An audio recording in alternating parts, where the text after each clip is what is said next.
name's Aisling, I am 18 years old, and I'm from North County Dublin. Today, we are talking about our stories, whatever that may mean to us. To be frank, the idea of talking about my story is terrifying. If this was any other day, if this was any other speech, I would talk about things that I'm passionate about. Online safety, sexism and the treatment of women, or people before profit. But these things, although immensely important, are not necessarily about me. Today, I'm taking a page out of the books of the wonderful people on this program, and I'm speaking to you about my experience as a young queer person. I would like to preface this by saying that I am a very lucky, very privileged young lady. I am egregiously loved to the point where I question whether or not I deserve it. I have a roof over my head, clothes on my back, and a trampoline. That does not mean things were exceptionally easy, but I'm guessing they were easier. I first started questioning my sexuality at age 12. At the time, bisexuality was not a common concept, or bisexuality was not a particularly common concept. For those of you who may not know, the term bisexual refers to persons who are attracted to those of male and female identifications. As I said, in my small town home, bisexual was not a widely known term. I'd heard it periodically in conversation and decided for the time being it would do. I told no one.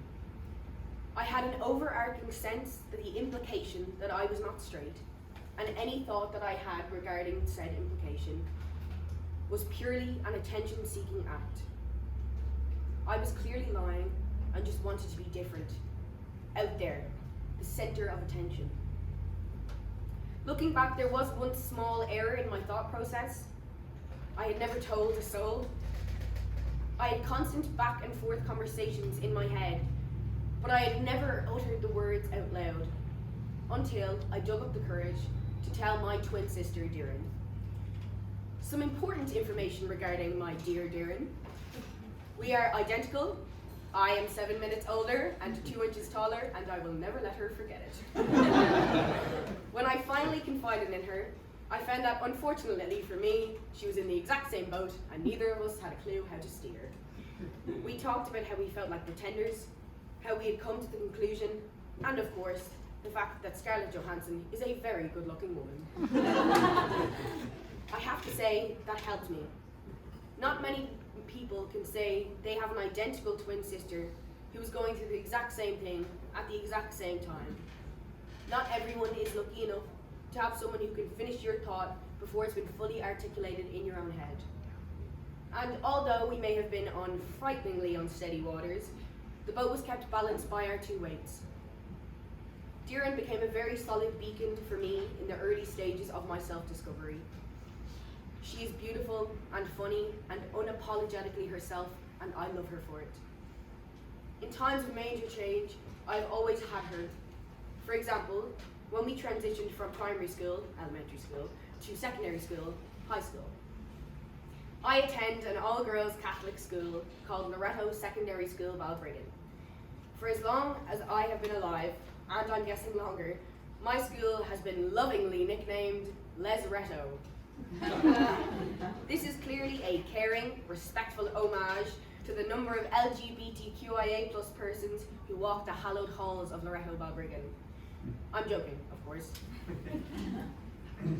For those of you not familiar with the terminology of homophobic Irish slang, a leser is a term for a woman who loves women.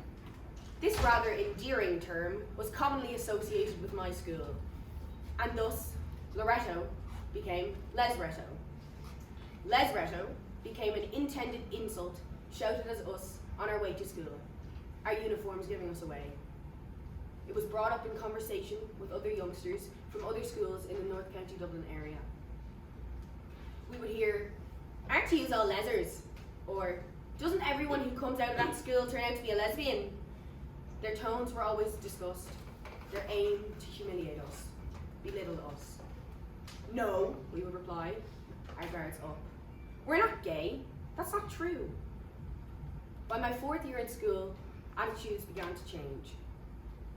I formed new friendships with people I really admired, and they became open with me. My friends trusted me, confided in me. They started to come out to me. So I returned the favor. I built up the courage to tell them too. We had an open discourse, normal conversation about sexuality, which was not something I had been previously privy to outside of my twin sister. So, I decided to tell the group of friends who at the time were my core friends. I ate lunch with them in the cafeteria, we went to the cinema together, and I had weekly gossip sessions with their mothers. They were my people. In retrospect, they did not have my best interests at heart.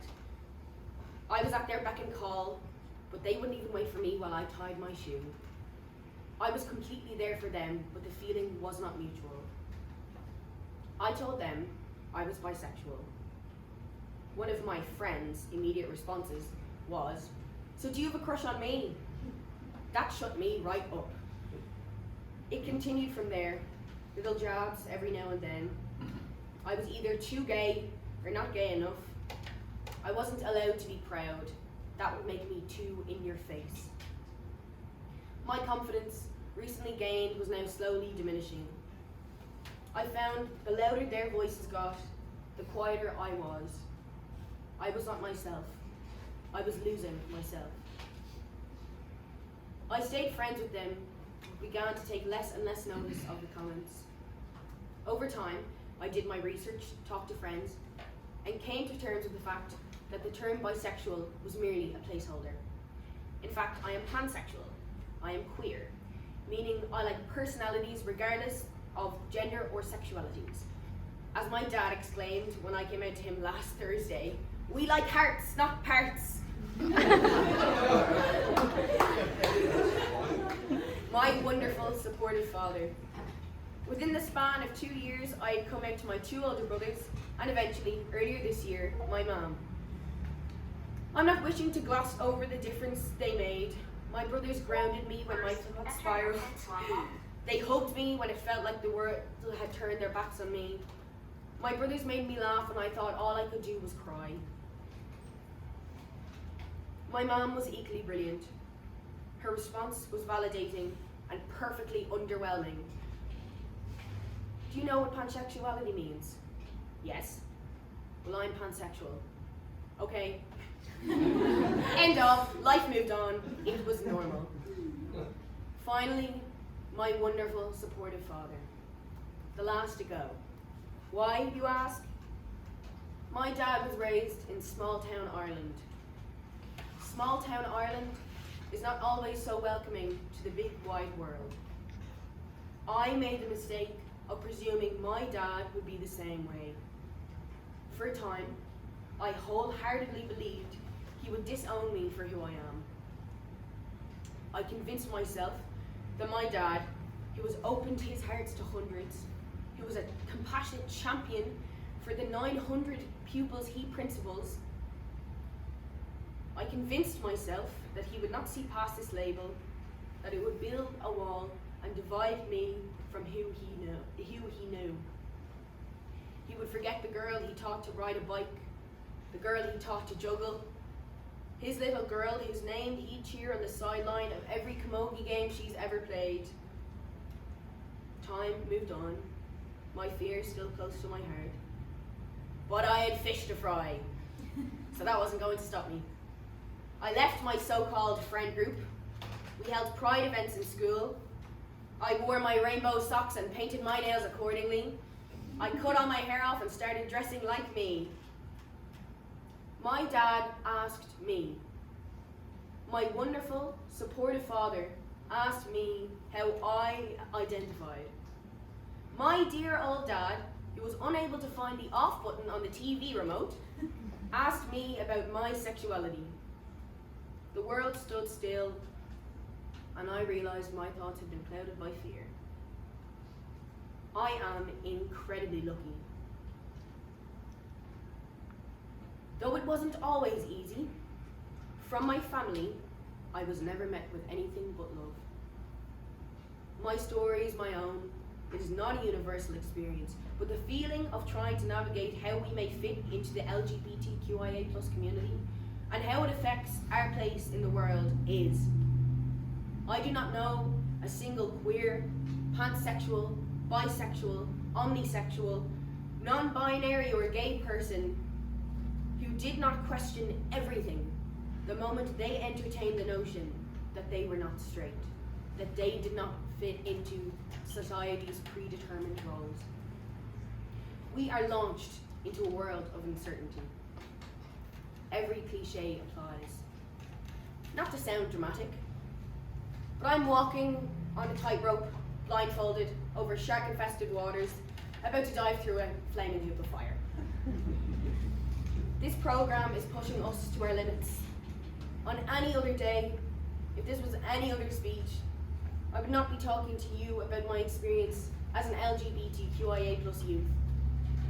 Before you now, I am the most me I have ever been. It is only the beginning. I am, as they say, a baby gay. I have a long way to go and a lot more self-discovery to do. I know the skills I'm learning now will help me to get wherever it is I need to go. I am cool, I am calm, I am collected, and I am immensely, outrageously, proudly queer. Thank you very much.